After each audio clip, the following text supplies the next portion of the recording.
Now that we have an interesting feature we can use with our application, it's time we build it.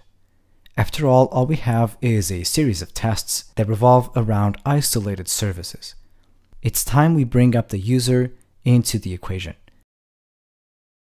Let's go to our project and create a new app.rb file.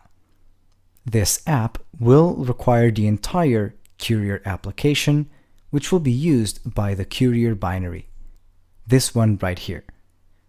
But I want to make sure that the app stays isolated in its own file, and then the Courier binary requires it. Let's go to the app file and define the Courier module, which will have the app class inside. It is going to inherit from Thor, which is a framework that allows us to create command line applications. So as with any Thor app, we are going to describe a method, and I'm going to use the list command.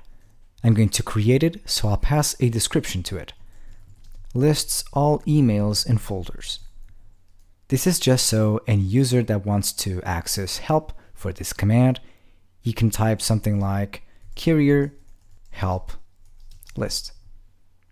If you type in something like this in the command line, it will print this exact message. So let's go ahead and define the list method. For now, the list method doesn't take any parameters, and most likely it won't have to. So what we want to do now is we want to call the list folder service and retrieve the list of folders and emails. We're going to take it into consideration with a renderer. So we're going to have a service which is going to be list folders.new. We are going to execute it, so service.execute. And finally, we're going to call a renderer, which is going to be a folder renderer, and I'll pass in the services folders. Finally, I'll call renderer.render, and that's it. This is a general specification of what we should do. We get the data first, and then we render it. Because this task is so small, I'm not going to bother and create a new task file under the tasks folder. We will have to do that once we get to a more complex situation, such as requesting for data and sending a new email off of it.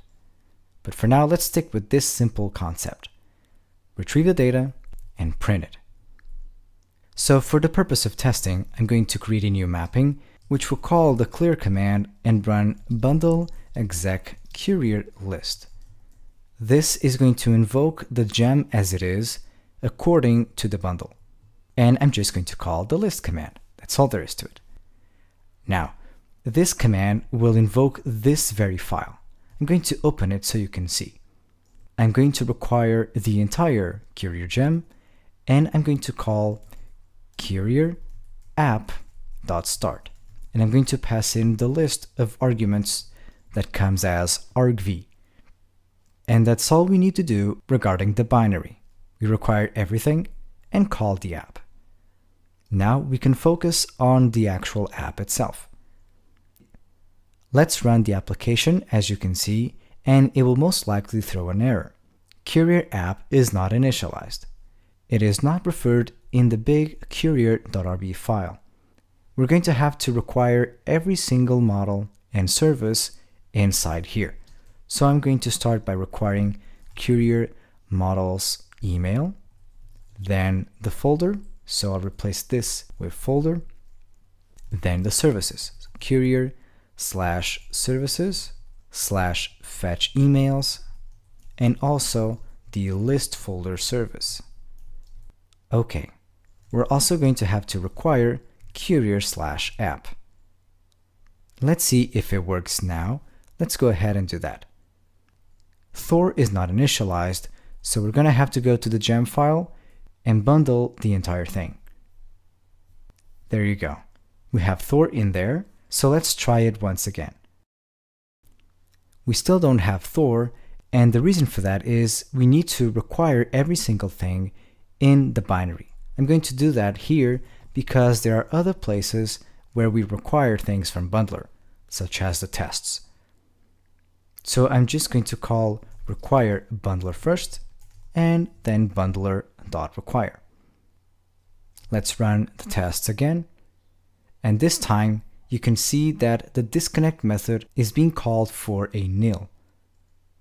Let's go to line 9 under the services. Here in line 9, you can see that the IMAP instance variable most likely is nil. So one way to work it around is providing an if statement, and if the IMAP variable is not nil, then we're going to call the disconnect method. This should do the trick. Let's run the app once again. This is the original cause for the error. We don't have the net module available. For that purpose, I'm going to go to the Courier main file and require net/IMAP. This way we'll have the IMAP library available. So for that, I'm going to run the application again. This time, there's no parse method for the time class. Let's do the same thing with the time library. We'll require it and gain access to that parse method. Let's run this again. And you can see that it took a little more than normal. That's because it went to the IMAP server. The folder renderer here is not initialized. Well, this is the new part. We need to create that folder renderer and provide the necessary code to print the folders and emails onto the screen. Okay, now that these are settled, let's focus on our app. We will take the chance now to create the folder renderer.rb class. I'm just going to put it into the Courier general folder. I'm going to require it under Courier here, so let me just take that chance and replace that with Courier folder underscore renderer. There you go. This should be out of the way, and now let's define the Courier module and inside the folder renderer class. Okay, now let's go ahead and open the app on the side. According to our specification, we should provide an initialize method that takes the list of folders, like so. I'm going to instantiate the folders variable for that content. Now all we need to do is define the render method. Let's run the application once more and see if we have any errors. And we don't. It comes out empty. This is great because the specification is provided. Let's make sure that we type something like list of emails, or rather list of folders. If everything goes right, we should see this phrase on the screen. There you go. List of folders is right there. So this method is being correctly called. Now we need to loop through each of the folders, print the name, and then the respective list of emails. So let's do that. I'm going to loop through each of the folders, so folders.each, pass in folder as the reference to each one, and then I'm going to print, for example, folder, and then a markdown-like style, an equal sign, multiplied by the folder's name size. Let's check it out first. Let's just run that again. And you can see that we get a bunch of different folders. We get 5 of them. In this case, I just want to print the folder's name and not exactly the instance variable. So I'll print it out again. And there you go. We have 5 different mailboxes. We get the inbox folder, which is the default one. Then we have the junk folder, the trash folder, sent, and drafts. Okay, that's great. This is a good sign. All we need to do now is we need to print the emails for each different folder. So I'm going to call a method called render emails for that folder. That method will be right here. I'll make sure it's private and define that method. So render emails and pass in the folder. And for this particular method, I'm going to use a gem that will print all of the emails in a table-like structure. What I'll do specifically for this case is call the forMatador gem and call the display table method. This will take a hash and an array.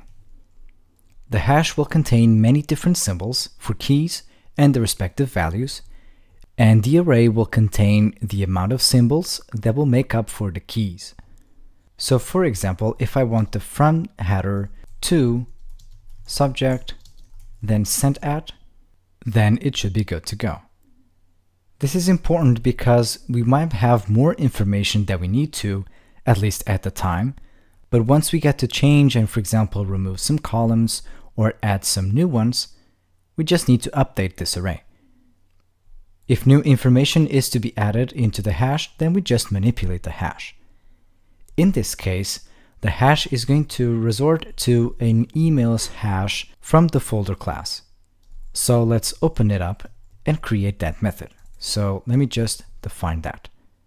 Emails hash it is, and we're just going to loop through each of the emails here and provide a new hash. So what I'm going to do is I'm just going to call emails here and create a new mapping. The map takes a block for each different item, so I'll call email rather than item, and I'm going to return a new hash. I want from, which is going to be email.from, then to, which is going to be email.to, the subject, which is going to be email.subject, and finally the sent at property, which is going to be the time at which the email was sent, so email.sentAt. Okay, this seems about right. Come to think of it, this will actually return a new array, except that each array must be a hash. So the previous parameter that we've mentioned is actually an array of hashes and not a hash. We're going to pick up on the emails and create a new representation of each different one. This is going to be returned as the parameter here, which is necessary for the display table method. I'm going to close this in this fashion so it doesn't overlap the 80 characters on the screen. I'm going to reload the script, and most likely we will have a list of tables, as you can see. There you go. This is the first one. It was sent from my email address, and it was sent to this custom address. This is the subject and the time it was sent. Now let's deal with the case where we have no emails whatsoever. The table is empty. This is pretty ugly, so I would much rather display a simple message in case there are no emails. So if folder.emails.any, or rather let's just call it if folder.empty. Let's make this a little more meaningful instead of relying on internal details of the folder. So if the folder is empty, or rather unless the folder is empty, then we're going to display the table. Otherwise, we are going to print out something like no emails. Let's end the if statement. If you want to, you can do this the other way around. So I'm going to delete that, paste that over here, and the else statement goes here, and put it like so. The Ruby community has the convention of only using unless for a very specific set of conditions. Otherwise, it is best to use an if statement. So if the folder is empty, we will print out no emails, and that's it. Otherwise, we're going to display that table. As you are probably guessing, we'll need to implement the empty method. So empty and call emails.any.